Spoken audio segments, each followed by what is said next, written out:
The international space station space में मौजूद अब तक की सबसे बड़ी लेबोरेटरी, करीब 450 टन भारी, और एक दिन ये धरती पर ही गिर जाएगी। इस इंटरनेशनल कोऑपरेशन में कई खामियां हैं, जिससे देशों के बीच कंफ्यूजन है और ये चीज मानव सभ्यता के लिए सबसे बड़ा खतरा बन सकता है। तो आखिर कैसे इस mega structure the international space station को धरती पर सही सलामत उतारा जाएगा? पिछले करीब 25 सालों से धरती के लो अर्थ ऑर्बिट में मानव सभ्यता द्वारा स्थापित किया गया स्पेस स्टेशन, जहां हमारे भले के लिए एक्सपेरिमेंट्स किए जाते हैं, जहां लगातार पृथ्वी के बाहर इंसानों ने अपनी पहुंच बनाए रखी, और इस स्पेस स्टेशन ने दो अलग विचारधाराओं वाले देशों को कम से कम स्पेस में एकजुट करके एकता का संदेश दिया। लेकिन अब आईएसएस के दिन ज्यादा नहीं बचे हैं। आने वाले कुछ महीनों में नासा ऐसे व्हीकल्स के कमर्शियल प्रपोजल्स को देखने वाला है जो स्पेस स्टेशन को एक कंट्रोल्ड एनवायरनमेंट में डीकमीशन करके धरती पर ला सकें। इसके लिए नासा पहले से प्रपोज्ड प्लान यानी कि मल्टीपल मिशन व्हीकल्स पर निर्भर नहीं रहना चाहता, क्योंकि हाल ही में अमेरिका और रशिया के रिश्ते बेहद ज्यादा खराब हुए हैं और इस काम के लिए नासा करीब 1 अरब अमेरिकी डॉलर खर्च करने को तैयार है। आईएसएस का अंत नजदीक है, लेकिन मानव सभ्यता के इतिहास में ये सबसे बड़ा इवेंट होने वाला है। आने वाले दशक में स्पेस स्टेशन की डीकमीशनिंग शुरू हो जाएगी और तब ये एरोस्पेस इंजीनियरिंग और इंटरनेशनल डिप्लोमेसी के नए पैरामीटर्स सेट करेगा। हालांकि आईएसएस को सपोर्ट करने वाले कनाडा, जापान और यूरोप के कई देश हैं, लेकिन यूएसए और रशिया ने आईएसएस को बनाने में अहम किरदार निभाया है। इसलिए ये दोनों देश स्पेस स्टेशन को डोमिनेट करते हैं। स्पेस स्टेशन के पहले मॉड्यूल्स में एक यूएसए और एक रशिया की तरफ से था, जो कि सन 1998 तक ऑर्बिट में पहुंच चुके थे, और फिर मॉड्यूल्स में नवंबर सन 2000 में एक एस्ट्रोनॉट और 2 कॉस्मोनॉट पहली बार रहने के लिए आए थे, और तब से लेकर आज तक कोई न कोई इंसान आईएसएस पर जरूर से मौजूद रहा है। लेकिन आईएसएस ने अपनी तय समय सीमा से कहीं अधिक काम किया है। इसे शुरुआत में सिर्फ 15 सालों तक ऑपरेट करने के लिए बनाया गया था, लेकिन ये आज भी सन 2024 में भी ऑपरेशनल है। लेकिन वो कहते हैं ना कि कोई भी चीज हमेशा नहीं रहती। चाहे आपको अच्छा ना लगे, लेकिन आईएसएस एक दिन रिटायर हो जाएगा और इसे धरती पर गिराना ही होगा, क्योंकि इसे हमेशा के लिए ऑर्बिट में रखना प्रैक्टिकली पॉसिबल नहीं है। नासा पर अब दबाव बढ़ने लगा है कि इस जाइंट मशीन को नीचे लाने की एक क्लियर स्ट्रेटजी दुनिया के सामने रखी जाए, नहीं तो ये पूरी मानव सभ्यता के लिए खतरा बन सकता है। एक कहावत है कि जो चीज ऊपर जाती है उसका नीचे आना निश्चित है। आईएसएस के साथ भी कुछ ऐसा ही होता है। धरती की ग्रेविटी लगातार इसे अपनी ओर यानी कि नीचे खींचती रहती है। इसे लगातार ऑर्बिट में रखने के लिए पीरियडिक बूस्ट से इसकी ट्रैजेक्टरी को सही किया जाता है, यानी कि बिना पीरियडिक बूस्ट के ये स्पेसक्राफ्ट भी अपनी स्पीड खो देगा, जिससे इसका एल्टीट्यूड यानी कि ऊंचाई भी कम होगी और आखिरकार ये धरती के गहरे वातावरण में तेजी से डूबने लगेगा। एटमॉस्फेयर में एंटर होते ही फ्रिक्शन की वजह से ये टुकड़ों में टूटकर बिखर जाएगा और जलने लगेगा। ऐसा नहीं होता है। हमने देखा है कि अक्सर ऐसा नहीं होता, क्योंकि आईएसएस पर ऑर्बिट मेंटेनिंग बूस्ट लगातार काम पर लगे रहते हैं। लेकिन अब दिक्कत यह है कि उन्हें रशिया कंट्रोल करता है। इन्हें काम करने के लिए जो भी फ्यूल और कार्गो की जरूरत होती है, उन्हें रशिया ही सप्लाई करता है। थ्योरेटिकली ऐसा करना भी पॉसिबल नहीं है कि इस जाइंट बीस्ट को लो अर्थ ऑर्बिट से ऊपर उठाकर अर्थ के एटमॉस्फेयर से पूरी तरह बाहर निकाल दिया जाए, क्योंकि इतने हैवी स्ट्रक्चर को लिफ्ट करना बहुत ज्यादा एक्सपेंसिव हो जाएगा। इसके अलावा अगर स्टेशन को ऐसे ही ग्रेवयार्ड ऑर्बिट में अबेंडन कर दिया जाए तो ये सबसे खतरनाक होगा, क्योंकि इसके पुर्जे 2 दशक से भी ज्यादा पुराने हैं और इन्हें डिसइंटीग्रेट होने से नहीं रोका जा सकता। ग्रेवयार्ड ऑर्बिट में पड़ा स्पेस स्टेशन हमारे सैटेलाइट्स और हमारी स्पेस ट्रिप्स के लिए खतरा बन जाएगा। आप इसे यूं ही किसी ऑर्बिट में छोड़ना नहीं चाहेंगे। बेहतर होगा अगर आप इसे किसी म्यूजियम की तरह देखें, पर ऐसा करने के लिए स्पेस स्टेशन को बिना तोड़े और बिना जलाए नीचे धरती पर लाना होगा। लेकिन ये भी पॉसिबल नहीं है, क्योंकि आईएसएस को डीकंस्ट्रक्ट करना ना तो फिजिबल है और ना ही पॉसिबल है। और इसके पीछे की वजह है कि जब स्पेस स्टेशन को बनाया जा रहा था तब इसे डिसअसेंबली के लिए डिजाइन नहीं किया गया था। उसे स्पेस में घूमता एक परमानेंट स्ट्रक्चर बनाया गया था, और अगर ऐसा करने की कोशिश की गई तो दशकों से रेडिएशन में सने इसके कंपोनेंट्स स्पेस में नए खतरे को जन्म देंगे। इसीलिए इंटरनेशनल स्पेस स्टेशन को डिसअसेंबल करना भी एक बड़ा चैलेंज है। ये तो तय है कि स्पेस स्टेशन हमेशा के लिए ऑर्बिट में नहीं रहेगा। ये धरती के आसमान में चमकता हुआ हमेशा के लिए हमारे आसमान से विदा लेगा और सबकी आंखों से ओझल हो जाएगा। तो यहाँ पर दो तरीकों से इंटरनेशनल स्पेस स्टेशन धरती पर गिरेगा। या तो हम जानबूझकर एटमॉस्फेयर से होते हुए इसे एक कंट्रोल्ड मैनर में नीचे लेकर आएंगे, और या फिर ये अनकंट्रोल्ड डीऑर्बिट होकर हमारी धरती पर धड़ाम से गिरेगा। एक तरफ वो वाकई हमारे लिए ग्लोरियस मोमेंट्स होंगे, मानवता का एक महान साइंस एक्सपेरिमेंट अपने अंतिम पड़ाव पर हमें महानता का एहसास तो कराएगा ही, लेकिन अनकंट्रोल्ड डीऑर्बिट बिना किसी सवाल जवाब के एक खतरनाक अप्रोच है। आईएसएस आकार में एक फुटबॉल के मैदान से भी ज्यादा बड़ा है। धरती के ऊपर जिस रास्ते पर यह ऑर्बिट करता है वहां धरती की करीब 90% आबादी रहती है। हालांकि आज तक किसी गिरते हुए स्पेसक्राफ्ट से इंसानों को नुकसान नहीं हुआ है, लेकिन अगर आईएसएस जैसा एक बड़ा स्ट्रक्चर धरती पर गिरता है तो ये जरूर कंसर्निंग है। आबादी वाले इलाकों में इसका गिरना तबाही मचा देगा। एक अनकंट्रोल्ड री एंट्री धरती पर मौजूद लोगों के लिए तो खतरनाक है ही, इससे कई जानें जाएंगी, कई घायल होंगे और प्रॉपर्टी डैमेज भी होगा। लेकिन इससे कहीं बढ़कर वो दिन विज्ञान के इतिहास में एक काला धब्बा बनकर रह जाएगा। लोग आईएसएस की आखिरी यात्रा को एक बुरे दिन के रूप में याद रखेंगे। अब क्योंकि ये एक ग्लोबल इवेंट होगा, इसलिए उस दिन पूरी दुनिया की नजरें आईएसएस पर होंगी, पर वो दिन अच्छा तो बिल्कुल भी नहीं होगा। तो आईएसएस को नीचे लाने का सबसे सुरक्षित रास्ता कौन सा है? नासा ऑफिशियल्स का यहाँ पर कहना है कि किसी तरह से आईएसएस को आबादी से दूर साउथ पैसिफिक ओशन में गिरा दिया जाए तो नुकसान की आशंका काफी कम हो जाएगी। ये प्लान तो बहुत रिस्की है, चलिए समझाता हूँ कैसे। स्पेस स्टेशन करीब 1.5 घंटे में अपना एक ऑर्बिट पूरा कर लेता है, जिसका मतलब यह है कि धरती पर ये हर मिनट 250 मील की यात्रा करता है, और जैसे जैसे धरती घूमती है इसका ग्राउंड ट्रैक भी लगातार बदलता रहता है। अब जितना ज्यादा समय आईएसएस एटमॉस्फेयर में गिरते हुए बिताएगा, इसके पुर्जे डिसइंटीग्रेट होकर हर मिनट 250 मील के एक बड़े एरिया में तबाही मचाएंगे। इससे बचने के लिए हमें स्पेस स्टेशन को जल्दी से जल्दी धरती पर लाना होगा, लेकिन प्रॉब्लम तो यही है कि स्पेस स्टेशन को जल्दी नहीं लाया जा सकता। अगर हम ऐसा करते हैं तो एटमॉस्फेयर में ये जोर से आकर टकराएगा, इससे एयर रेजिस्टेंस बढ़ेगा और पूरा स्टेशन बड़े बड़े टुकड़ों में बिखर जाएगा। जैसे कि इसके सोलर एरेज और मॉड्यूल्स अनकंट्रोल होकर अनप्रेडिक्टेड पाथ पर चले जाएंगे, जिससे जानमाल का नुकसान होना लगभग तय है। इसके अलावा स्पेस स्टेशन की इर्रेगुलर ज्योमेट्री भी इस खतरे को और ज्यादा बढ़ा देती है। इसीलिए ये जरूरी है कि जब आईएसएस हमारे अर्थ के एटमॉस्फेयर में एंटर करे तो ये री एंट्री पूरी तरह से कंट्रोल्ड होनी चाहिए। स्पेस स्टेशन नीचे आते समय स्टेबल रहना चाहिए। इसमें अगर जरा सी भी टम्बलिंग या हिलजुल हुई तो डी ऑर्बिट में लगे रॉकेट्स भी अपना संतुलन खो सकते हैं और एक भयानक दुर्घटना हो सकती है। इसके बाद भी हमारी परेशानियां कम नहीं होंगी। धरती का एटमॉस्फेयर उस समय हमारे लिए किसी विलेन से कम नहीं होगा। हमारी धरती का वातावरण सूर्य के 11 साल के एक्टिविटी साइकिल के दौरान मोटा और पतला होता रहता है। इसके अलावा दिन और रात के गुजरने से भी हमारा वातावरण लगातार बदलता रहता है। अगर आप एक बड़े और हैवी स्ट्रक्चर जैसे कि आईएसएस को डीऑर्बिट कर रहे हो तो ये बहुत ज्यादा डिपेंड करता है कि यहाँ धरती के अंदर डेंसिटीज में क्या बदलाव हो रहे हैं। हल्का सा अनप्रेडिक्टेड चेंज पूरे मिशन को डेड एंड पर लाकर खत्म कर सकता है। लेकिन एक बात और भी है कि रियल टाइम में एटमॉस्फेयर की डेंसिटी को प्रिडिक्ट करना नियर टू इम्पॉसिबल है। अगर इन सभी फैक्ट्स को जोड़ दिया जाए तो ये प्रोसेस कुछ इस तरह से काम करेगी।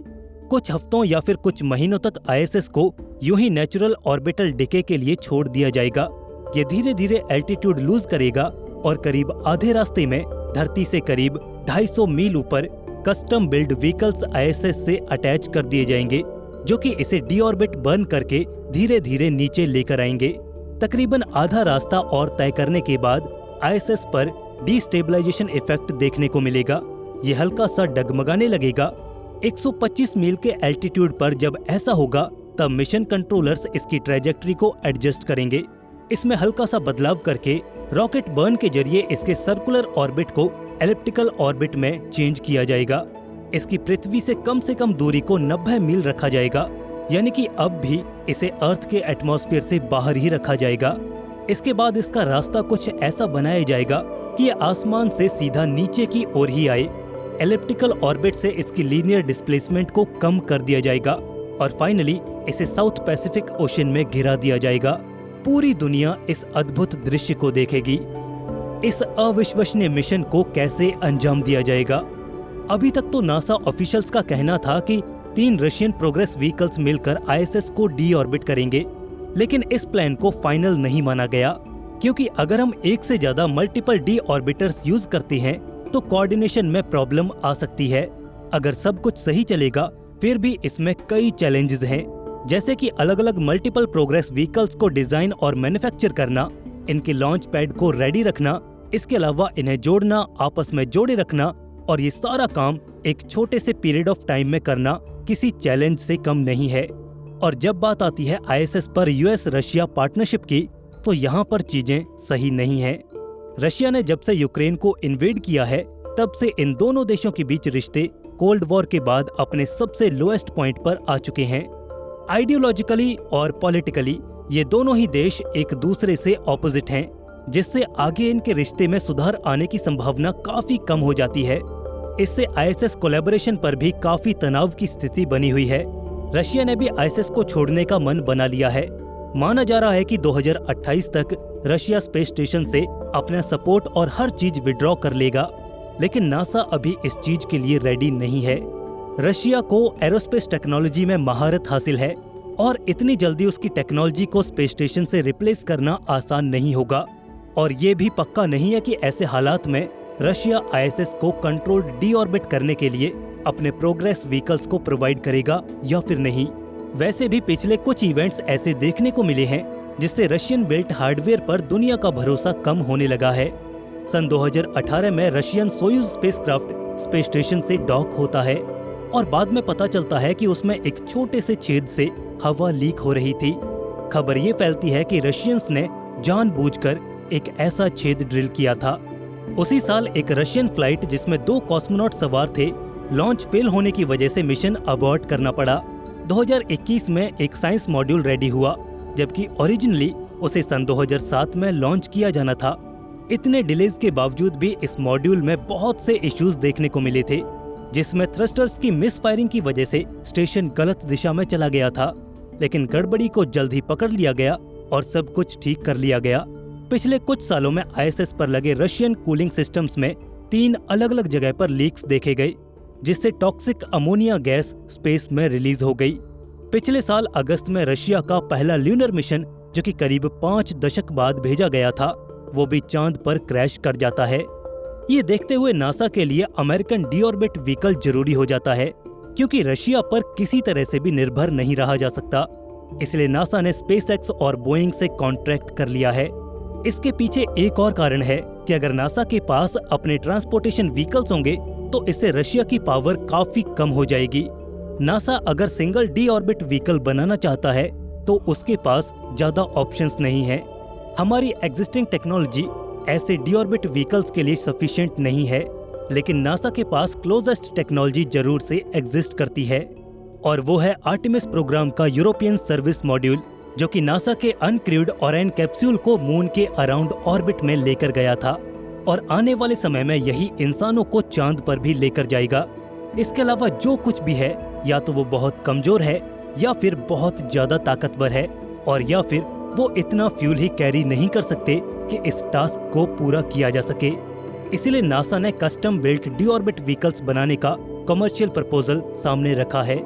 यदि नासा कोई नया व्हीकल ट्राई करता है या फिर वो एग्जिस्टिंग व्हीकल्स को ही काम पर लगाते हैं, एक सिर्फ यही फैसला यूएस रशिया रिलेशंस और बाकी इंटरनेशनल रिलेशंस में लहरें पैदा कर सकता है, क्योंकि स्पेस स्टेशन का एंड सबकी सहमति से ही तय होगा।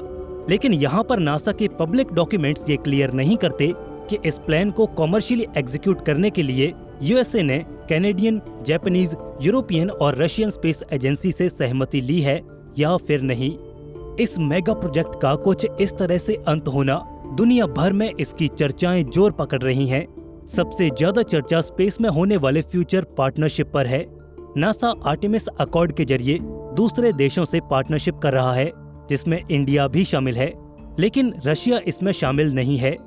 ये बताता है कि इन दो देशों में जो नजदीकियां आईएसएस ने बढ़ाई थी, इतना प्रयास शायद कोई और नहीं कर सकता। आईएसएस पर अब सबकी राय क्लियर है कि रशिया यहाँ से निकलना चाहता है और बाकी देशों को इसकी कमान संभालनी होगी। आईएसएस की आखिरी यात्रा धरती पर फिर से एक नए युग की शुरुआत करेगी। लेकिन चाहे कुछ भी हो, वो दिन बहुत बहुत प्रेशियस होगा। हर कोई उस पल को देखना चाहेगा और कुछ इस तरह से इंटरनेशनल स्पेस स्टेशन हमसे विदा लेगा। मगर आज धरती पर जब दो मुल्कों के बीच सब कुछ उथल पुथल हुआ पड़ा है, तो इसका असर अंतरिक्ष में घूम रहे इस स्पेस स्टेशन पर भी देखने को मिल रहा है। फाइनली अपने 22 साल के लंबे मिशन के बाद आईएसएस यानी कि इंटरनेशनल स्पेस स्टेशन अपने अंत के करीब आ चुका है। रशिया जल्द ही इस मिशन से पुल ऑफ करने वाला है, जिसके बाद इस स्पेस स्टेशन का भविष्य अंधकार में दिखाई दे रहा है। तो क्या होगा साल 2022 के बाद? क्या अंतरिक्ष में मौजूद इंसानों का ये घर ढह जाएगा या फिर इसे दोबारा एक बार फिर जीवन दान मिलेगा? इन सभी पॉसिबिलिटीज को एक्सप्लोर करेंगे हम आज के इसी डॉक्यूमेंट्री में। तो चलिए इस बेहतरीन सफर की शुरुआत करते हैं। ये कहानी शुरू होती है लेट 90s में, जब नासा अंतरिक्ष में कुछ बेहद ग्रैंड करने का प्लान कर रहा था। उस दौर में ताजा हुआ यूएसएसआर का बिग 10 और हबल स्पेस टेलीस्कोप से मिली कामयाबियों ने नासा का सीना पूरी दुनिया में चौड़ा किया हुआ था। मगर अब बारी थी उन सभी पिछले कामों से भी आगे बढ़कर कुछ और नया और बड़ा करने की। ऐसे में नासा निकल पड़ा एक ग्रैंड एंडेवर की तलाश में। मगर इस बार वो अकेला नहीं था। उसने इस बार अपने सभी मेजर अलाइज को साथ लेकर चलने का फैसला किया। और इस सब के बीच सबसे हैरान करने वाली बात तो ये थी कि इस बार अमेरिका के साथ एक वक्त पर इसका घोर विरोधी रहा सोवियत संघ, जो अब टूटकर रूस बन चुका था, वो भी खड़ा था। बिल्कुल, इस बार रूस ने भी आगे बढ़कर इस 1 in a million मिशन में पार्ट लिया और अमेरिका के साथ कंधे से कंधा मिलाकर इस स्पेसक्राफ्ट को तैयार करने में जुट गया। नवंबर सन 1998 को हुए पहले लॉन्च से लेकर जनवरी सन 2011 तक सैकड़ों स्पेस फ्लाइट्स अंजाम दी गईं। इन स्पेस फ्लाइट्स के माध्यम से कई टन वजनी कंपोनेंट्स और मॉड्यूल्स को धरती से करीब 400 किलोमीटर ऊपर लो अर्थ ऑर्बिट तक पहुंचाया गया। इस बीच कई क्रूड और अनक्रूड मिशन के माध्यम से अंतरिक्ष में इस जायगेंटिक मशीन का निर्माण किया गया। विशेष तौर पर स्पेस स्टेशन में लगी कैनेडियन रोबोटिक आर्म ने वैज्ञानिकों का बहुत साथ दिया। दरअसल यही तो वो पुर्जा था जिसकी मदद से अंतरिक्ष में बगैर इंसानी दखल के स्पेस स्टेशन बन पाना मुमकिन हुआ था। स्पेस में सभी कंपोनेंट्स की असेंबली के बाद अब हमारा ये स्पेस स्टेशन लगातार साइंटिफिक रिसर्च और एक्सपेरिमेंट्स को कंडक्ट करने के काम आ रहा है। नवंबर सन 2000 से मार्च सन 2001 के बीच इस स्पेस स्टेशन में पहला क्रू रहा। ये क्रू लैस था 3 अंतरिक्ष यात्रियों से, जिसमें 2 रूसी और 1 अमेरिकी अंतरिक्ष यात्री शामिल थे। इस 3 सदस्य चालक दल ने अंतरिक्ष में वैज्ञानिक प्रयोगों को अंजाम देने से लेकर स्पेस स्टेशन मेंटेनेंस के तमाम तर कामों को अंजाम दिया और 21 मार्च सन 2021 की तारीख को अपना मिशन खत्म कर वापस सही सलामत धरती पर लौटे। और कुछ इस तरह इंटरनेशनल स्पेस स्टेशन का ये फर्स्ट एक्सपेडिशन पूरा हुआ। आज यानी कि सन 2022 आते आते इन एक्सपेडिशन की संख्या कुल 64 हो चुकी है। फिलहाल 65वां क्रू आईएसएस में तैनात है। आज तक इंटरनेशनल स्पेस स्टेशन में 258 इंसान जा चुके हैं, जो कि पृथ्वी पर मौजूद 20 अलग अलग देशों से आते हैं। इन देशों की लिस्ट में मलेशिया, इजराइल, स्वीडन और साउथ अफ्रीका जैसे देश भी शामिल हैं। लिहाजा इंटरनेशनल स्पेस स्टेशन विजिट करने वाले सबसे अधिक लोग अमेरिकन्स थे, जिनकी संख्या 158 है। इसके बाद सबसे अधिक 54 रूसियों, 11 जापानियों और 9 कैनेडियंस ने भी आईएसएस का सफर किया हुआ है। बहरहाल अब लाइमलाइट शिफ्ट करते हैं आज के सबसे अहम सवाल पर कि क्या आईएसएस का अंत होने वाला है? क्या रूस का पुल बैक आईएसएस को इसके अंत के नजदीक ले जाएगा? और आखिर अगर यही अंत का आगाज है तो ये बात अपने अंजाम तक कैसे पहुंचेगी? इंटरनेशनल स्पेस स्टेशन की ये स्टोरी आगे बढ़ती है और एंटर करती है प्रेजेंट टाइम के इस फ्रेम में, जहां दुनिया भर के हालात काफी बदल चुके हैं। अब 90s की तरह शांति का माहौल नहीं है एक बार फिर से रूस और अमेरिका के बीच ठनी हुई है। बदलते हुए जियोपॉलिटिक्स सिनेरियो ने अब सोवियत्स की जगह चीनियों ने ले ली है। करीब 2 दशक की शांति के बाद रूसी संकट दोबारा से गहरा गया है। पहले क्रीमिया और फिर यूक्रेन के इन्वेजन से अमेरिका और रूस दोनों के ही बीच संबंध काफी खराब हुए हैं। ऐसे में इस जमीनी लड़ाई का असर अंतरिक्ष में भी देखने को मिल रहा है। साझा सहमति से बना इंटरनेशनल स्पेस स्टेशन अब अपने भविष्य को लेकर ढेरों सवालों से घिरा हुआ नजर आ रहा है। इस कहानी को और गहराई से समझने के लिए हम पहुंचे धरती की सतह से करीब 400 किलोमीटर ऊपर अंतरिक्ष में इंटरनेशनल स्पेस स्टेशन पर, जिसका नजारा फिलहाल कुछ ऐसा था।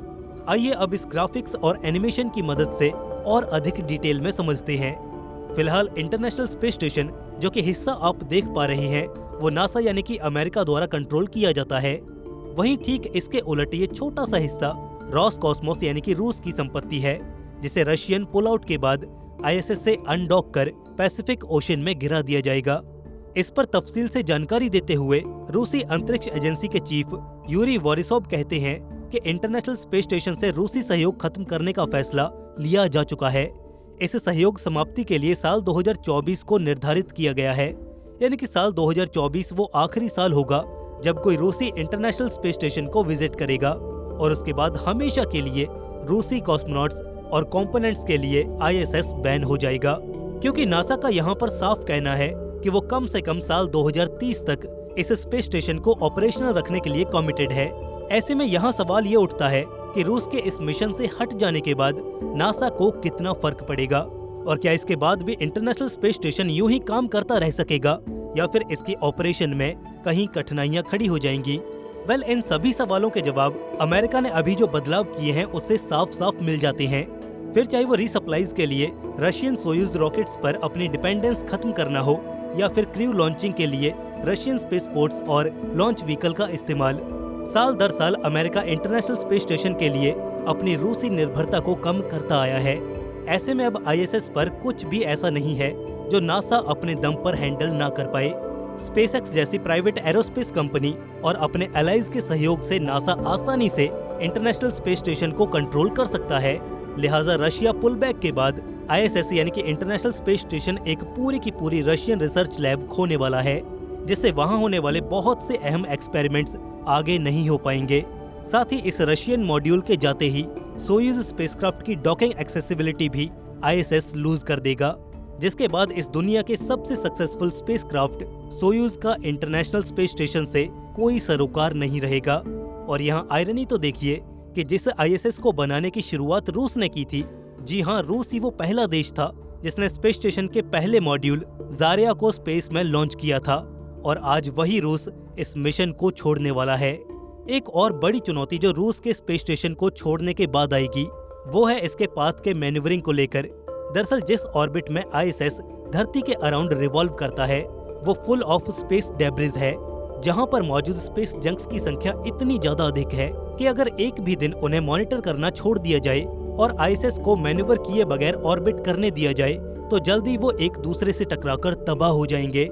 ऐसे में पूरा का पूरा स्पेस स्टेशन पल भर में धाराशायी होकर बिखर जाएगा। वास्तव में रशियन मॉड्यूल में ही वो प्रपल्शन मोटर्स मौजूद हैं जो स्पेस स्टेशन के ऑर्बिटल डिके की कंडीशन में और स्पेस डेब्रिज के आड़े आने पर एल्टीट्यूड को बढ़ाकर उसे बचाती हैं। हालांकि नासा इस बात पर पूरी तरह से विचार कर रहा है कि आखिर इस समस्या का क्या समाधान निकाला जा सकता है। फिर चाहे वो बीते वक्त में जापानीज स्पेस एजेंसी जेक्सा का मॉड्यूलर प्रपल्शन प्लान हो या फिर American private aerospace company Northrop ग्रूमन का एक ऐसा एडवांस सिस्टम डेवलप करने का आइडिया जो आईएसएस को हमेशा सेफ और साउंड ऑर्बिट में रखे। लिहाजा इस बीच ये नहीं भुलाया जा सकता कि रूसी टेक्नोलॉजी आज या कल की कोई काम चलाऊ चीज नहीं है, बल्कि इसे बनने में दशकों का वक्त और अरबों डॉलर का खर्चा लगा है। ऐसे में इसे छोड़ किसी दूसरी टेक्नोलॉजी पर शिफ्ट होना और पूरी तरह से उस पर रिलाई करना कितना ठीक है, ये तो आने वाला वक्त ही बताएगा। मगर एक बात जिसकी आप अभी से गांठ बांध कर रख सकते हैं और वो ये है कि हर हालात में अमेरिका अगले 8 सालों तक तो कम से कम मिशन आईएसएस को तो जारी रखेगा ही, फिर चाहे इसमें कितनी भी कठिनाइयां क्यों ना आए। आफ्टर ऑल ये वर्ल्ड की सबसे बड़ी और कॉस्टली स्पेस मशीनरी है और इस इंजीनियरिंग मार्वल को जिंदा रखना नासा की ड्यूटी ही नहीं बल्कि कमिटमेंट भी है। बाकी बात जहां इस स्पेस स्टेशन के अंत की है तो मोस्ट प्रोबेबली अगर साल 2030 के बाद ISS को कोई एक्सटेंशन नहीं मिला तो एक अच्छी सी तारीख देख इसे पूरे सम्मान के साथ दक्षिणी प्रशांत महासागर में मौजूद एक जगह पॉइंट नेमो, जिसे स्पेसक्राफ्ट की सेमेट्री यानी कि कब्रगाह भी कहा जाता है, वहां क्रैश करा दिया जाएगा, जहां ये महान स्पेसक्राफ्ट हमेशा के लिए जल समाधि ले लेगा और इतिहास के पन्नों में दफन होकर रह जाएगा, जैसा कि इससे पहले वाले स्पेस स्टेशन रहे हैं। लिहाजा 2030 आते आते स्पेस के क्षेत्र में भी हमें बड़े बड़े बदलाव देखने को मिलेंगे। क्या पता तब तक कोई ऐसा स्पेस स्टेशन आ जाए जिस पर पूरी दुनिया के सभी बड़े देश एक साथ मिलकर रिसर्च करें, या फिर एक बार फिर कोल्ड वॉर की चिंगारी भड़क उठे और अमेरिका, रूस, चीन, भारत और यूरोप जैसे देशों में अंतरिक्ष को फतेह करने की होड़ लग जाए। आज के समय चाइना स्पेस में अपना इन्फ्लुएंस बढ़ाने लगा है और जल्द ही चाइना इस दुनिया की तीसरी स्पेस पावर बनने जा रहा है। लेकिन चाइना के अचानक स्पेस में इतना एग्रेसिव होने से बड़ी बड़ी स्पेस पावर्स के हाथ पांव फूलने लगे हैं, क्योंकि बात ही कुछ ऐसी है। जमीन पर हम जानते हैं कि चाइना का रवैया कैसा है, कैसे उसने आज के समय भी कई देशों को गुलाम बनाया हुआ है और कैसे कैसे हथकंडे अपनाकर वो दूसरे देशों की जमीनों पर कब्जा कर रहा है।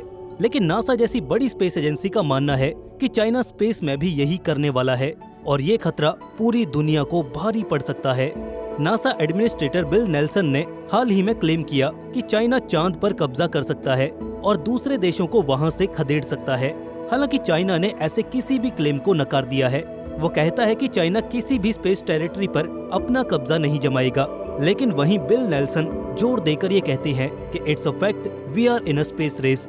सुनने में ज्यादा अजीब और दहशत भरा न लगे, लेकिन अगर ऐसा होता है तो धरती के हालात बहुत ज्यादा बिगड़ने वाले हैं। चांद से पूरी धरती और इस दुनिया की पूरी इकोनॉमी को चलाया जा सकता है, और अगर चांद चाइना जैसे किसी तानाशाह के हाथ लग गया तो पूरी की पूरी मानव जाति को 21वीं सदी में गुलाम होने से कोई नहीं रोक सकता। यहाँ पर स्पेस रेस तो महज 3 सुपर पावर्स के बीच है, USA, रशिया और चाइना। लेकिन पूरी दुनिया इसके प्रभाव से बच नहीं पाएगी। USA, रशिया और चाइना के पॉलिटिकल रिलेशन से तो हर कोई वाकिफ है, लेकिन फिर भी नासा और रशियन स्पेस एजेंसी रॉसकॉस्मोस का स्पेस एक्सप्लोरेशन में कोऑपरेशन का एक लंबा इतिहास रहा है। दोनों देश एक ही स्पेस स्टेशन शेयर करते हैं, लेकिन नासा और उभरती हुई चाइना नेशनल स्पेस एडमिनिस्ट्रेशन यानी कि CNSA का ऐसा कोई हिस्ट्री बैकग्राउंड नहीं है। जब जमीन पर ये एक दूसरे के राइवल हैं, तो स्पेस में भी इनकी यही राइवलरी चलेगी। और आज की डेट में आप ये होता हुआ साफ साफ देख सकते हैं। चाइना ने अपना पहला टाइकोनॉट यानी कि चाइनीज एस्ट्रोनॉट 2003 में स्पेस में भेजा, जबकि रशिया 42 साल पहले ही यूरी गैगरिन को स्पेस में भेज चुका था और चाइना से 34 साल पहले नासा चांद पर एस्ट्रोनॉट्स को भेज चुका था। लेकिन स्पेस में चाइना की एग्रेसिव अप्रोच को देखकर सबको लगता है कि आगे चलकर स्पेस टेरिटरीज को लेकर कंट्रोवर्सी या वॉर तक हो सकती है। कंट्रोवर्सी इसलिए क्योंकि नासा और चाइना के स्पेस मिशंस में एक तरह की होड़ दिखाई दे रही है, चांद पर सबसे पहले कब्जा करने की। हम यहाँ पर ये बिल्कुल भी नहीं कह रहे कि अमेरिका चांद पर कब्जा नहीं कर सकता, बिल्कुल कर सकता है, जिसकी वजह आपको इस वीडियो में आगे पता चल जाएगी। तो जहाँ पर USA ने आर्टेमिस प्रोग्राम को लॉन्च किया है दोबारा चांद पर जाने के लिए, वहीं चाइना और रशिया मिलकर इंटरनेशनल ल्यूनर रिसर्च स्टेशन पर काम कर रहे हैं। नासा का आर्टेमिस प्रोग्राम चांद पर दोबारा उतरकर अपनी पुरानी लेगेसी को वापस शुरू करने का है और साथ ही चांद पर लॉन्ग टर्म प्रेजेंस बनाकर वो चांद पर एक्सप्लोरेशन, साइंस और कॉमर्शियल एक्टिविटीज को ट्रांसपेरेंट तरीके से परफॉर्म करना चाहता है। और इसके लिए नासा ने एक आर्टेमिस एकॉर्ड बनाया है, जो कि एक इंटरनेशनल पार्टनरशिप है जिसमें बाकी देश भी अपना योगदान दे पाएंगे। इसका लिंक आपको डिस्क्रिप्शन में मिल जाएगा, आप इसे चेकआउट कर सकते हैं। लेकिन आपको यहाँ पर चाइना और रशिया नहीं दिखेंगे, दोनों ही देशों को इंटेंशनली इस एग्रीमेंट से बाहर रखा गया। US की कांग्रेस ने नासा को चाइना के साथ कोलैबोरेशन करने से मना कर दिया और रशिया ने खुद ही इस एग्रीमेंट को साइन नहीं किया। उसका कहना था कि ये एग्रीमेंट पूरी तरह से USA पर ही फोकस्ड था और इसी वजह से चाइना और रशिया ने एक साथ आकर USA को बैकफुट पर लाने के लिए एक जॉइंट प्रोजेक्ट एस्टेब्लिश किया, इंटरनेशनल ल्यूनर रिसर्च स्टेशन, जो कि चांद पर एक परमानेंट मून बेस होगा। हालांकि टेक्निकली नासा और चाइना के मिशंस में कोई डायरेक्ट कॉन्फ्लिक्ट नहीं है, लेकिन ये दूसरी स्पेस रेस शुरू होने वाली है, 21वीं सदी की स्पेस रेस। सभी देश ये जानते हैं कि चांद पर मून बेस एस्टेब्लिश करने के क्या क्या फायदे हो सकते हैं, लेकिन स्पेस लॉ के मुताबिक कोई भी देश चांद पर जमीन को लीगली क्लेम नहीं कर सकता। लेकिन देशों के बीच बढ़ रही टेंशन हमें ये दिखा सकती है कि हमारे स्पेस लॉज कितने कमजोर हैं और इनका गलत फायदा उठाया जा सकता है। स्पेस में धरती के अलावा सारी जगहें खाली पड़ी हैं, जहां कोई भी कब्जा कर सकता है, जहां पर अथाह रिसोर्सेज मौजूद हैं। इसके अलावा यहां से कॉमर्शियल बेनिफिट और मिलिट्री एडवांटेज भी मिल सकती है और ये चीजें किसी भी देश को अपनी ओर आकर्षित करने के लिए काफी हैं। अब आते हैं स्पेस लॉज पर कि कैसे स्पेस लॉज की धज्जियां उड़ाकर कोई भी देश वो कर सकता है जो पूरी दुनिया को भुगतना पड़ेगा। वैसे इंटरनेशनल स्पेस लॉ में 5 ट्रीटीज हैं, लेकिन हमें यहाँ पर 1967 में हुई आउटर स्पेस ट्रीटी पर फोकस करना है, क्योंकि मून और बाकी सेलेस्टियल बॉडीज को यही ट्रीटी कवर करती है। और इसकी सबसे भयानक बात यह है कि ये ट्रीटी नैतिक मूल्यों और सिद्धांतों पर ही बनी है। ये महज देशों को दी गई सलाह के तौर पर ही है। इसमें ऐसे कोई भी रूल्स नहीं है कि किसी देश को आउटर स्पेस में किसी स्पेसिफिक एक्टिविटी को करने से रोक सके। मतलब चाइना या अमेरिका अगर चांद पर कब्जा करना चाहे तो ऐसे में उन्हें कोई नहीं रोक सकता है, और जो इन्हें रोक सकता है वो है उस देश के खुद के मूल्य और सिद्धांत जो उसे रोक सकते हैं। बहरहाल ये ट्रीटी कहती है कि आउटर स्पेस का एक्सप्लोरेशन सभी देशों और मानव जाति के हित में होना चाहिए। आउटर स्पेस को सभी देश फ्रीली एक्सप्लोर कर सकते हैं, लेकिन उस पर कोई अपना अधिकार नहीं जमा सकता। चांद और बाकी सेलेस्टियल बॉडीज को मानव जाति में शांति और संपन्नता के लिए उपयोग में लाया जाए, और एस्ट्रोनॉट्स मानव सभ्यता का प्रतिनिधित्व करेंगे, यानी कि वो मानव जाति के पक्ष में रहेंगे। तो यह आउटर स्पेस ट्रीटी का सार कहने का सीधा सा मतलब है कि किसी भी सेलेस्टियल बॉडी को कोई भी सिंगल एंटिटी अपने फायदे के लिए इस्तेमाल ना करे, बल्कि उस पर पूरी मानव जाति का हक है। तो ये तो आउटर स्पेस ट्रीटी का एक ओवरव्यू है। इसके अंदर भी कई चीजें हैं जो समझने लायक हैं। अगर आप चाहो तो उस पर भी हम एक अलग से वीडियो बना सकते हैं, लेकिन फिलहाल हम बात करेंगे इसी ट्रीटी में द मून एग्रीमेंट की, क्योंकि ये सारी लड़ाई सिर्फ इसी एक मून को लेकर ही तो है। तो ये एग्रीमेंट चांद और दूसरे ग्रहों के अधिकारों की रक्षा करने के लिए अलग से बनाया गया है। बातें इसमें भी वही हैं कि सभी बॉडीज मैनकाइंड के भले के लिए ही इस्तेमाल की जानी चाहिए, और इन पर कोई भी एक इंसान या देश अपना अधिकार नहीं जमा सकता। लेकिन 21वीं सदी में होने वाली स्पेस रेस की जड़ भी तो यही एग्रीमेंट है, क्योंकि इस एग्रीमेंट को किसी भी सुपर पावर ने साइन नहीं किया। यूएसए, रशिया और चाइना ने ये एग्रीमेंट कभी साइन नहीं किया। इन्हें चांद पर कब्जा करने से रोकने के लिए, या इनका जमीर जगाने के लिए, या इनके एथिक्स या मॉरल प्रिंसिपल्स को जगाने के लिए कम से कम ये टूल तो यूज नहीं किया जा सकता। और इसलिए वीडियो की शुरुआत में हमने कहा था कि अगर अमेरिका चाहे तो वो चांद पर भी कब्जा कर सकता है, क्योंकि ये देश किसी भी ट्रीटी को नहीं मानते हैं। हालांकि इस ट्रीटी में कुछ और भी चीजें हैं जो बैकफायर कर सकती हैं, लेकिन कुछ हद तक वो सही भी हैं। जैसे ज्यूरिसडिक्शन के इस पॉइंट में ये कहा गया है कि अगर कोई भी देश स्पेस में अगर कुछ लॉन्च करता है या किसी बॉडी पर लैंड करता है तो उस चीज पर उसी देश का अधिकार रहेगा। जैसे कि अगर चाइना मून पर कोई रिसर्च फैसिलिटी बना लेता है तो उस पर अधिकार चाइना का ही रहेगा।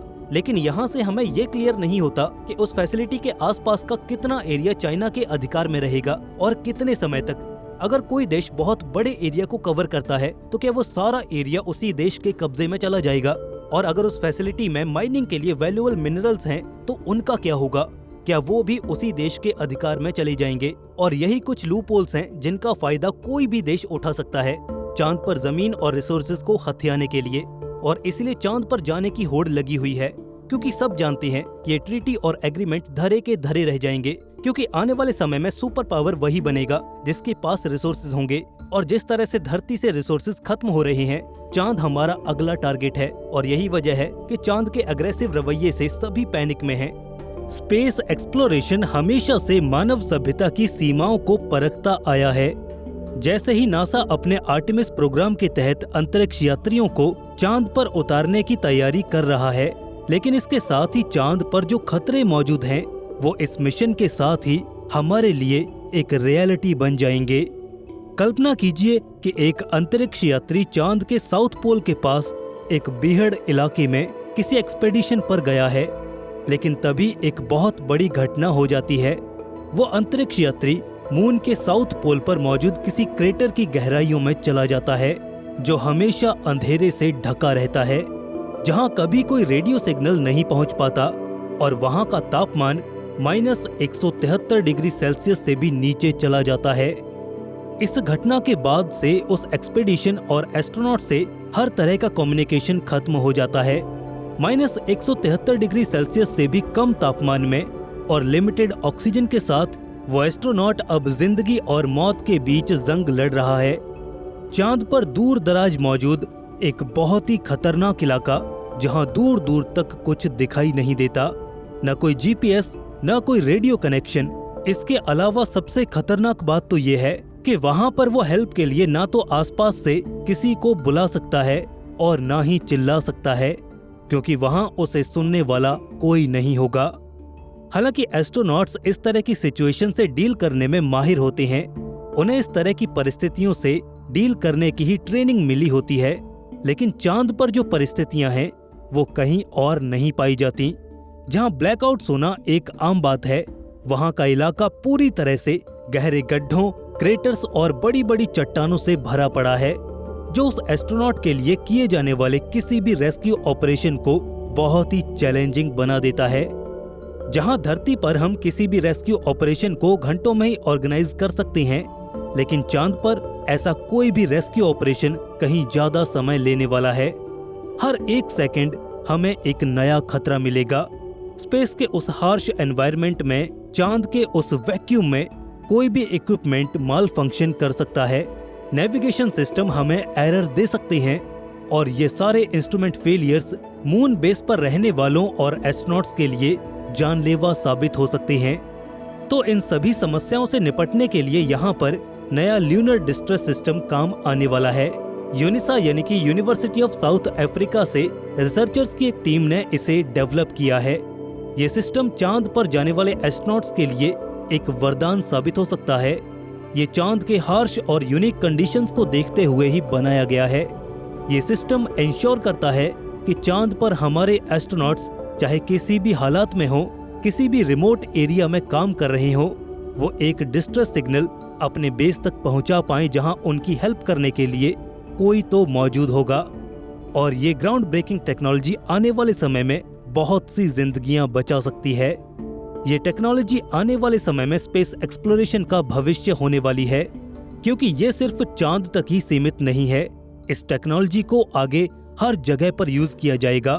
तो आज की इस वीडियो में हम ल्यूनर एक्सप्लोरेशन के कुछ ऐसे अनजान खतरों को एक्सप्लोर करेंगे जो वाकई नासा को सोचने पर मजबूर करते हैं, और कैसे हमारी धरती से बाहर चांद पर रेस्क्यू सिस्टम काम करेगा और ये धरती पर हमें किस तरह से हेल्प कर सकता है।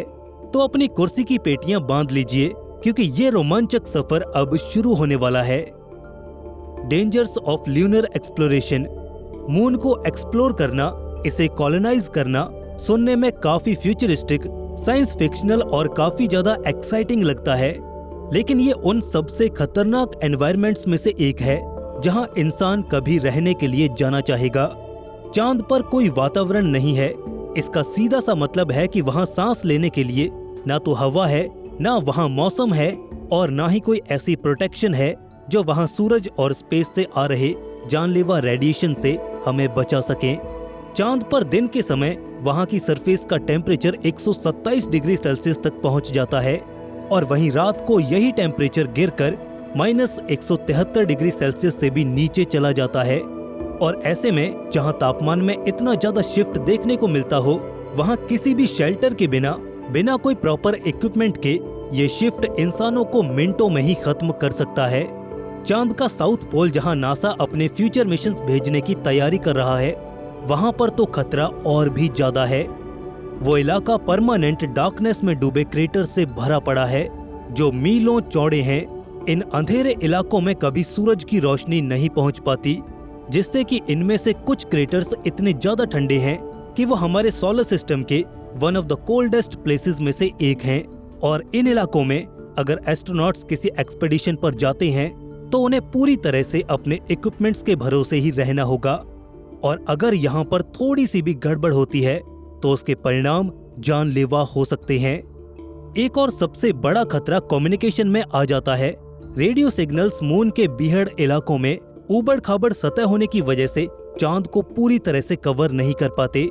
अगर कोई एस्ट्रोनॉट गहरे क्रेटर में चला जाता है या फिर ऐसे इलाके के बीच में फंस जाता है जहां रेडियो सिग्नल्स नहीं पहुंच पा रहे हैं, तो वो मिशन कंट्रोल या फिर आसपास के कॉलोनाइज्ड इलाकों से संपर्क नहीं कर पाएगा।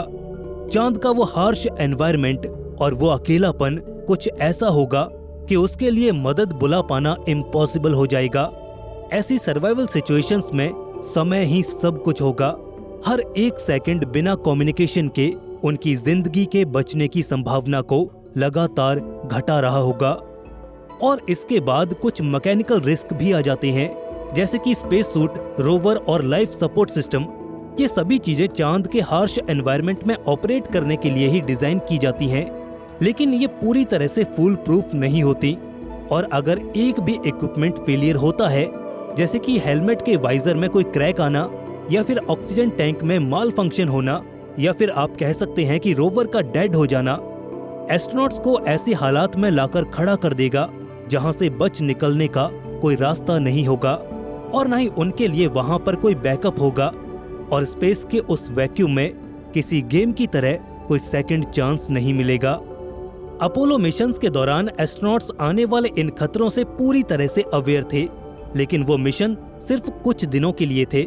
लेकिन नासा का आर्टेमिस मिशन, जिसमें एस्ट्रोनॉट्स को चांद पर कुछ हफ्तों और कुछ महीनों के लिए भी रहना पड़ सकता है, और जितना लंबे समय तक वो चांद पर रहेंगे, उनकी ऐसी किसी परिस्थिति में फंसने या उनके साथ कुछ गलत होने की संभावना उतनी ही ज्यादा बढ़ जाएगी। और यहाँ पर आकर एक रिलायबल रेस्क्यू और कम्युनिकेशन सिस्टम चांद पर बनाई जाने वाली उस कॉलोनी के लिए बहुत ज्यादा जरूरी हो जाता है।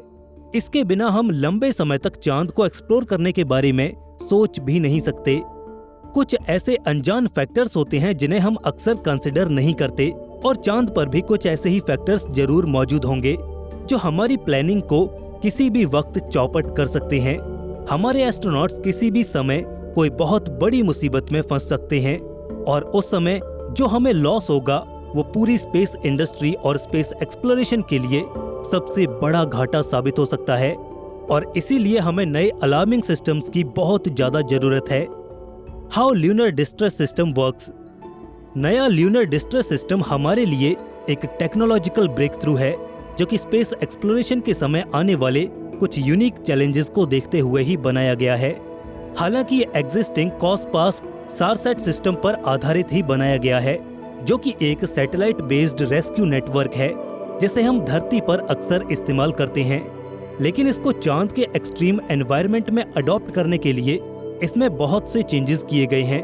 चांद पर कोई भी ऑन ग्राउंड इंफ्रास्ट्रक्चर या फिर जीपीएस नहीं है, और ना ही ऐसे टावर्स हैं जिनसे हम सिग्नल्स ट्रांसफर कर पाएं।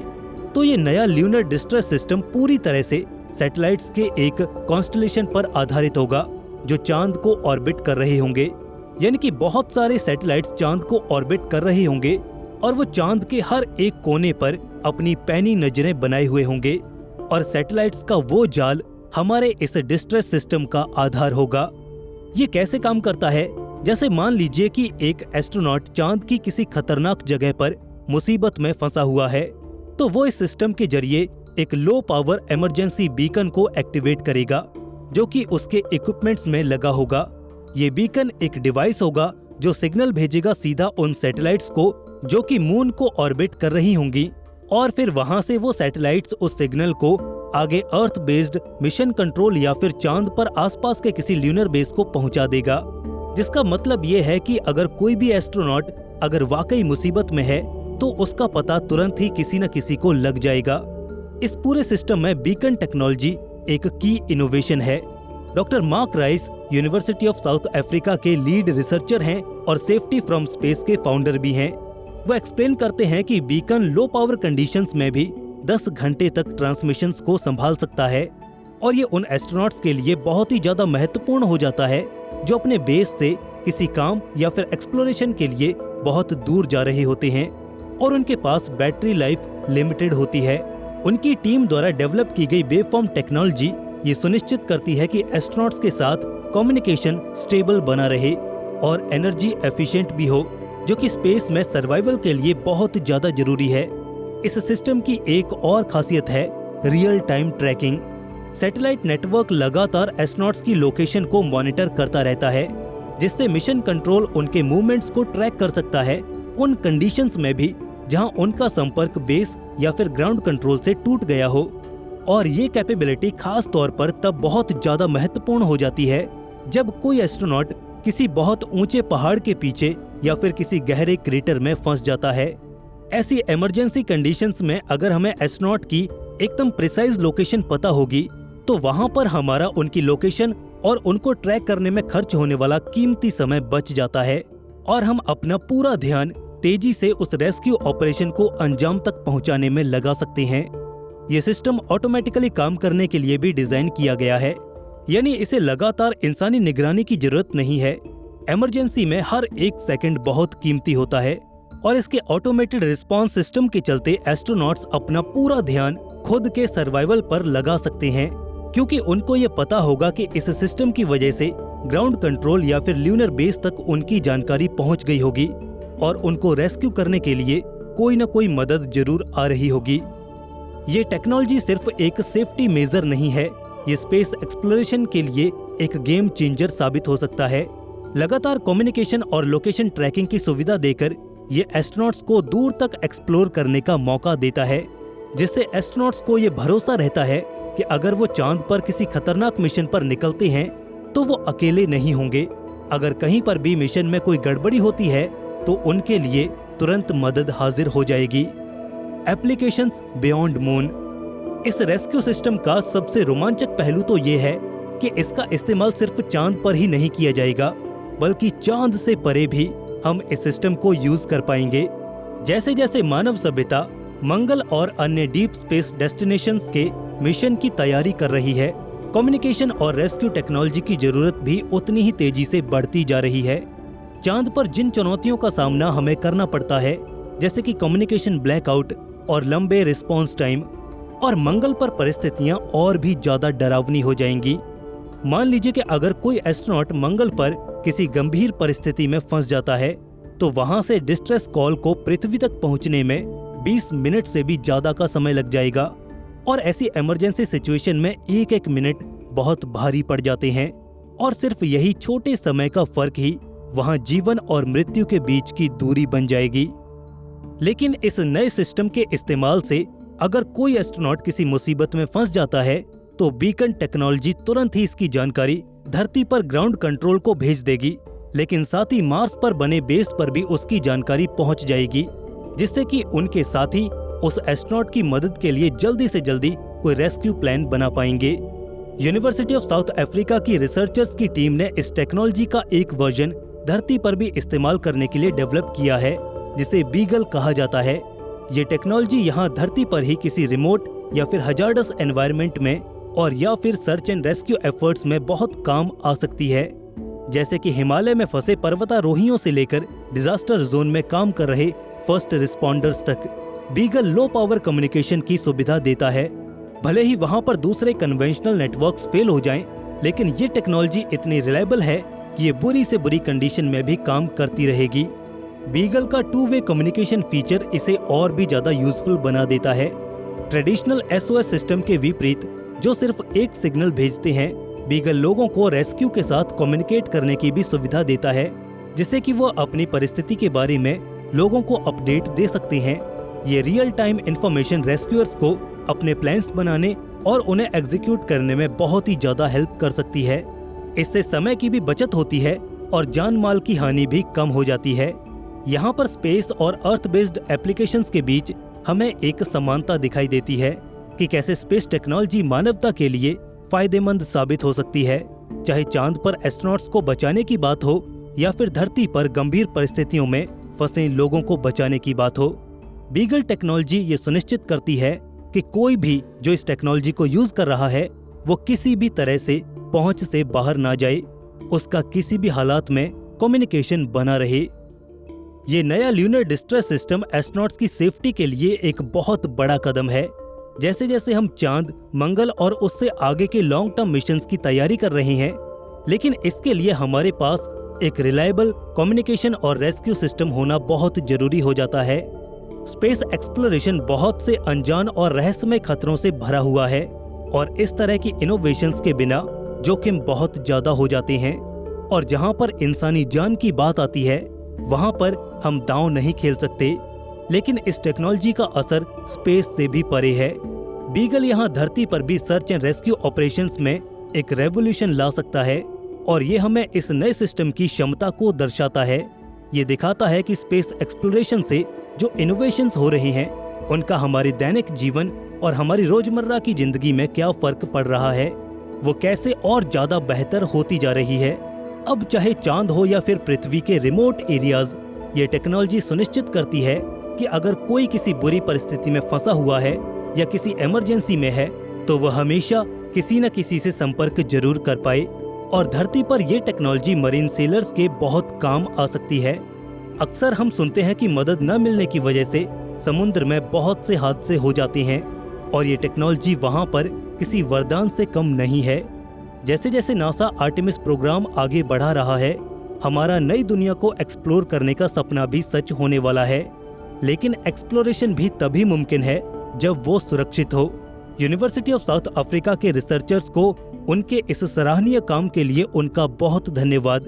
अब एस्ट्रोनॉट्स चाहे मून पर हों या फिर मार्स पर हों या फिर कोई भी अनजानी जगह पर हों, वहां पर वो पूरे आत्मविश्वास के साथ जा सकते हैं, ये जानते हुए भी कि वहां पर खतरा है। लेकिन वो ये बात भी जानते हैं कि उनके पास एक लाइफलाइन है, एक भरोसा है कि अगर वो किसी भी मुसीबत में फंस जाती हैं तो उनके पीछे जो लोग हैं वो उन्हें बचाने के लिए आ जाएंगे। क्या आप जानते हैं चांद की एक ऐसी भी सूरत है जिससे कि आज तक आप बेखबर हैं।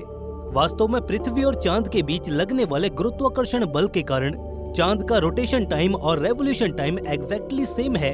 यानी कि जितना वक्त चांद को पृथ्वी की पूरी एक परिक्रमा करने में लगता है, उतना ही वक्त इसे अपनी धुरी पर घूमने में भी लगता है। ऐसे में हमेशा चांद की एक ही साइड पृथ्वी के समक्ष रहती है, जिसे हम नाइट टाइम में देख पाते हैं। इस अजीब से फिनोमिनन को एस्ट्रोनॉमी की लैंग्वेज में टाइडल लॉकिंग के नाम से जाना जाता है। और यही टाइडल लॉकिंग रिस्पॉन्सिबल है कि हम आज तक अपने चांद की एक साइड से बेखबर रहे हैं। अब ऐसा भी नहीं है कि आज तक हमने कभी भी इस डार्क साइड ऑफ मून को नहीं देखा है, बल्कि जब जब इसे देखा गया है या फिर इसके आसपास जाने की कोशिश भी की गई है तो हमेशा कुछ अजीबोगरीब हरकतें ही होती देखी गई हैं। मिसाल के लिए जब अपोलो 11 लैंडिंग के दौरान 2 एस्ट्रोनॉट्स नील आर्मस्ट्रांग और बज एल्ड्रिन चांद की सतह पर उतरे तो उन्होंने वहां कुछ अजीब सा होते देखा, जिसे उन्होंने वापस पृथ्वी पर आने के बाद पूरी दुनिया के सामने उजागर किया। इतना ही नहीं, बल्कि हाल ही चांद की डार्क साइड पर उतरे चाइना के ल्यूनर लैंडर चैंगी 4 ने भी वहां एक अलौकिक रोशनी को जलते देखा था। खैर, इन मुलाकातों में कुछ तो अजीब था जो आज भी हमें चांद के उस रहस्यमय हिस्से के बारे में सोचने को मजबूर करता है। और साथ ही यही अजीब सी फीलिंग हमारे मन में कुछ ऐसे सवालों को भी खड़ा करती है कि आखिर ऐसा क्या है उस चांद के हिस्से में जो हमने अब तक नहीं देखा या फिर उसे हमें दिखाया ही नहीं गया। ऐसी ही ढेरों मिस्ट्रीज और कॉन्स्पिरेसीज के बीच से होकर गुजरेंगे हम आज के इस एपिसोड में, क्योंकि आज हम आपको चांद का वो चेहरा दिखाने वाले हैं जो आज तक पूरी दुनिया से छिपा हुआ था। तो दोस्तों, आइए शुरुआत करते हैं इस यात्रा की with a quick recap of the past. ये कहानी शुरू होती है 20 जुलाई सन 1969 की रोज। रात के 8 बजे का वक्त था। ह्यूस्टन टेक्सास स्थित नासा कंट्रोल सेंटर पर तगड़ी गहमा गहमी थी। हर कोई अपनी आंखों को नीचे उंगलियों को मोड़े बस यही प्रार्थना कर रहा था कि सब कुछ वैसा ही हो जैसा प्लान किया गया था। पहले से मुकर्रर प्लान से हटकर कुछ भी होने का मतलब था मून की फर्स्ट एवर ह्यूमन लैंडिंग पर ग्रहण लगना, और इसकी नासा को बेहद बड़ी कीमत चुकानी पड़ सकती थी। मगर यहाँ नासा और तीनों अंतरिक्ष यात्रियों की किस्मत ने उनका साथ दिया और तमाम बाधाओं और अड़चनों को पार करते हुए सफलतापूर्वक वो मून की ऑर्बिट तक जा पहुंचे, जहां फर्दर चांद की सतह पर उतरने के लिए 2 एस्ट्रोनॉट्स नील आर्मस्ट्रांग और बज एल्ड्रिन ल्यूनर मॉड्यूल में शिफ्ट हो गए और फौरन ही डिसेंड करते हुए चांद की सतह की ओर बढ़ने लगे। वहीं command module pilot Michael Collins चांद की सतह से करीब 100 किलोमीटर ऊपर ही गर्दिश करने लगे। ऐसे में जब कामयाबी से ये लैंडिंग अंजाम दी गई और नील आर्मस्ट्रांग ने चांद पर अपना पहला कदम रखने के साथ वो ऐतिहासिक जुमला कहा, this one small step for man, one giant leap for mankind. और इस एक कदम के साथ ही ल्यूनर एक्सप्लोरेशन की वो आंधी शुरू हुई जिसने चांद के तिलिस्म को तोड़कर रख दिया, रहस्यों के सारे बांध ढहा दिए और रोमांच की सभी हदें पार कर दी। बहरहाल, इस पहले ल्यूनर एक्सपीडिशन को शुरू हुए अभी चंद पल बीते ही थे कि एस्ट्रोनॉट बज एल्ड्रिन की निगाहों के सामने कुछ ऐसा आया जिसने उन्हें एक पल के लिए भौंचक्का कर दिया। दरअसल वो नजारा था एक तेज अलौकिक रोशनी का, जिसे बज एल्ड्रिन ने खुद अपनी आंखों से देखा था। मगर उन्होंने इस वियर्ड एक्सपीरियंस को कभी भी चांद पर रहते हुए उन्होंने नासा से शेयर नहीं किया। वो खामोश रहे और इस राज को अपने सीने में दफन करके अपने घर धरती की ओर बढ़ चले। आखिर में जब 24 जुलाई सन 1969 को जब वे धरती पर पहुंचे तो उन्होंने इस अनजाने रहस्य को पूरी दुनिया के सामने रखा। उन्होंने इस घटना को बयान करते हुए कहा कि मैं ल्यूनर मॉड्यूल की खिड़की से बाहर झांक रहा था, तभी मुझे कुछ ऐसा नजर आया जिसने मेरे होश उड़ा कर रख दिए। मैं एक पल के लिए तो ये सोचने लगा कि वो अजीबोगरीब चीज है क्या जिसे फिलहाल मैं अपनी आंखों के सामने चांद पर मंडराता हुआ देख पा रहा हूँ। ये एक तेज मचलती हुई रोशनी का अंबार है जो चांद की सतह से कुछ ऊपर डोलता हुआ सा नजर आ रहा है। बज एल्ड्रिन ने सिर्फ इतना ही कहा था कि यूएफओ से लेकर मून पर एलियन लाइफ की मौजूदगी को लेकर ढेरों थियरीज और सुनी सुनाई बातों ने जन्म लेना शुरू कर दिया। हालांकि वक्त वक्त पर इन बातों का खंडन भी किया जाता रहा, और वो भी इस तर्क के साथ कि आज हम चांद को ऑब्जर्व करते करते 6 दशकों से भी अधिक का वक्त लगा चुके हैं।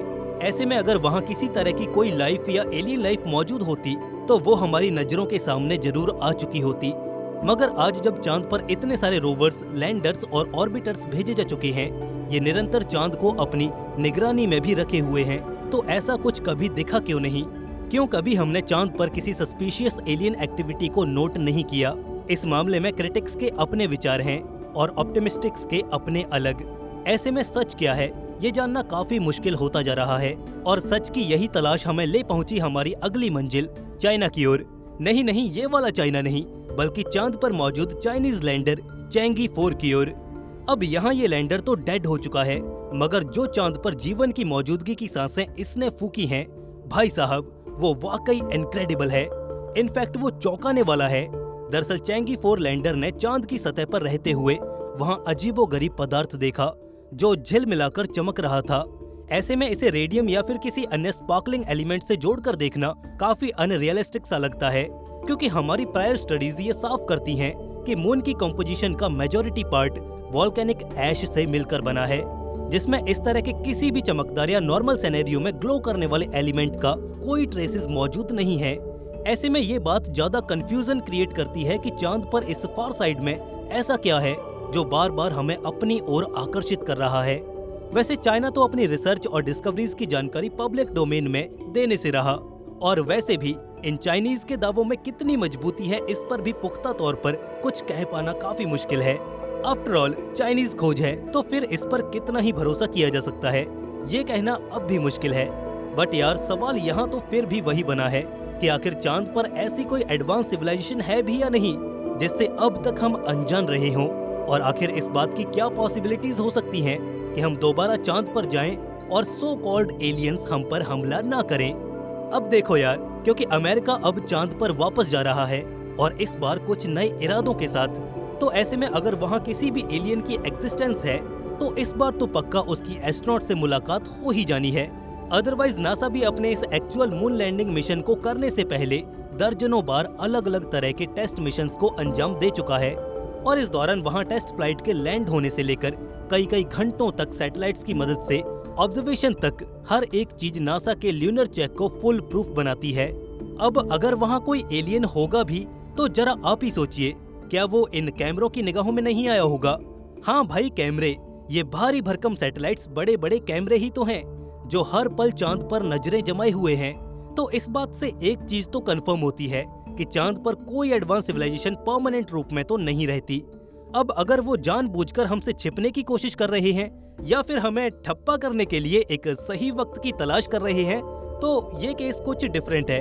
बट इन नॉर्मल सर्कमस्टांसेस वहाँ पर किसी एडवांस किस्म की सिविलाइजेशन का होना और हमें टारगेट करना नेक्स्ट टू इम्पॉसिबल लगता है।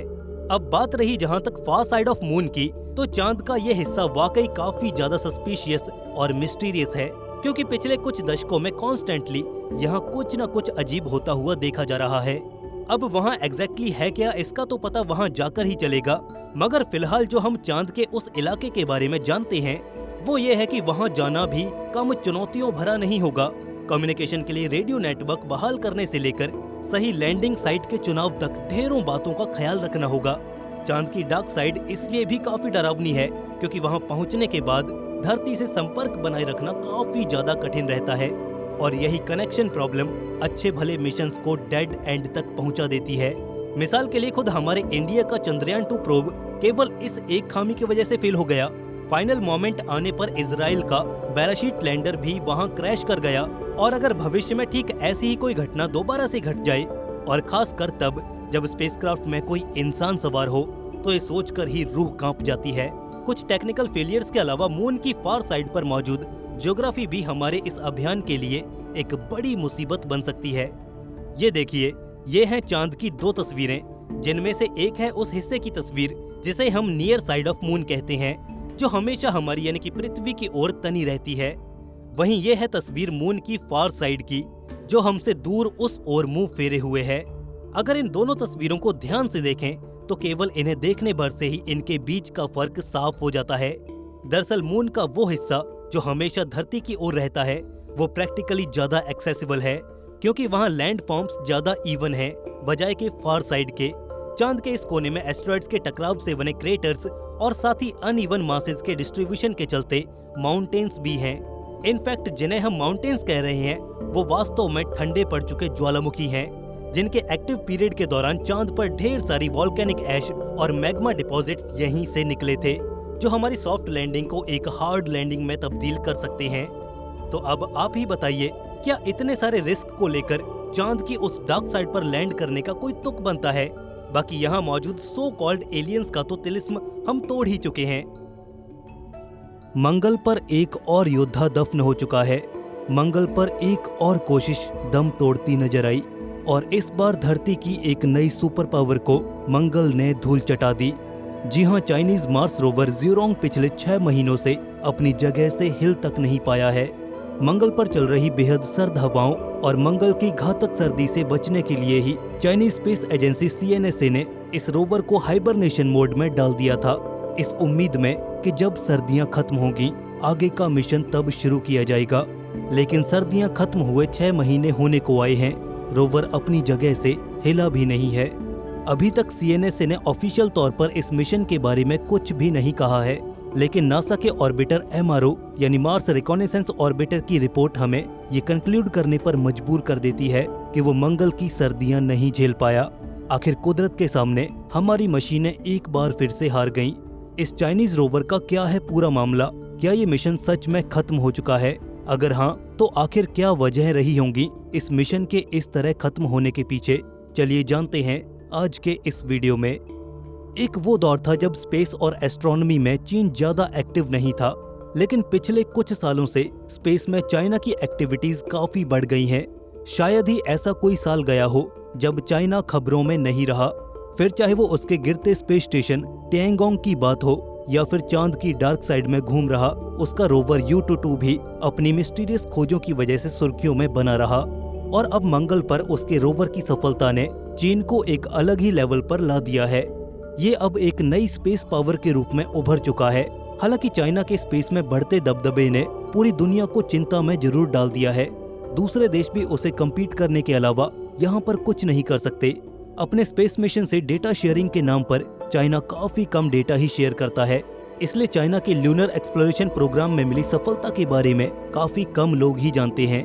2007 में शुरू हुए इस प्रोग्राम में चाइना अब तक 7 लॉन्चेस कर चुका है और उसका एक भी मिशन फेल नहीं हुआ।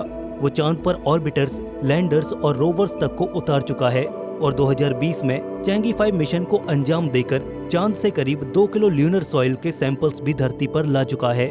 2023, 2025, 26 और 28 में भी चांद पर मिशन भेजने की तैयारी चल रही है। सिर्फ चांद ही नहीं, चाइना ने मंगल पर भी पहली बार में ही सतह पर उतरकर इतिहास रच दिया है। Planetary exploration of China programme की शुरुआत की और Tianwen-1 मिशन लॉन्च किया गया, जिसमें एक ऑर्बिटर, एक लैंडर और रोवर मार्स पर भेजा गया। करीब 7 महीने की डीप स्पेस जर्नी के बाद 10 फरवरी 2021 को ये स्पेसक्राफ्ट मार्स के ऑर्बिट में सक्सेसफुली एंटर कर जाता है। अगले 3 महीनों तक इसके लैंडर और रोवर के लिए लैंडिंग साइट को पिन पॉइंट करके स्टडी किया जाता है और आखिरकार 14 मई 2021 को लैंडर और रोवर सफलतापूर्वक मार्स की सतह पर सॉफ्ट लैंड कर जाते हैं और चाइना मार्स पर सॉफ्ट लैंड करने वाला दूसरा देश बन जाता है। ये अचीवमेंट अपने आप में ही बहुत बड़ी थी। लैंडर पर लगे रैंप से रोवर नीचे उतरता है और मार्स की यूटोपिया प्लैनेटिया नाम की जगह को एक्सप्लोर करता है। मार्स पर अब अकेले अमेरिका का ही झंडा नहीं है, चाइना भी इस रेस में अब शामिल हो चुका है।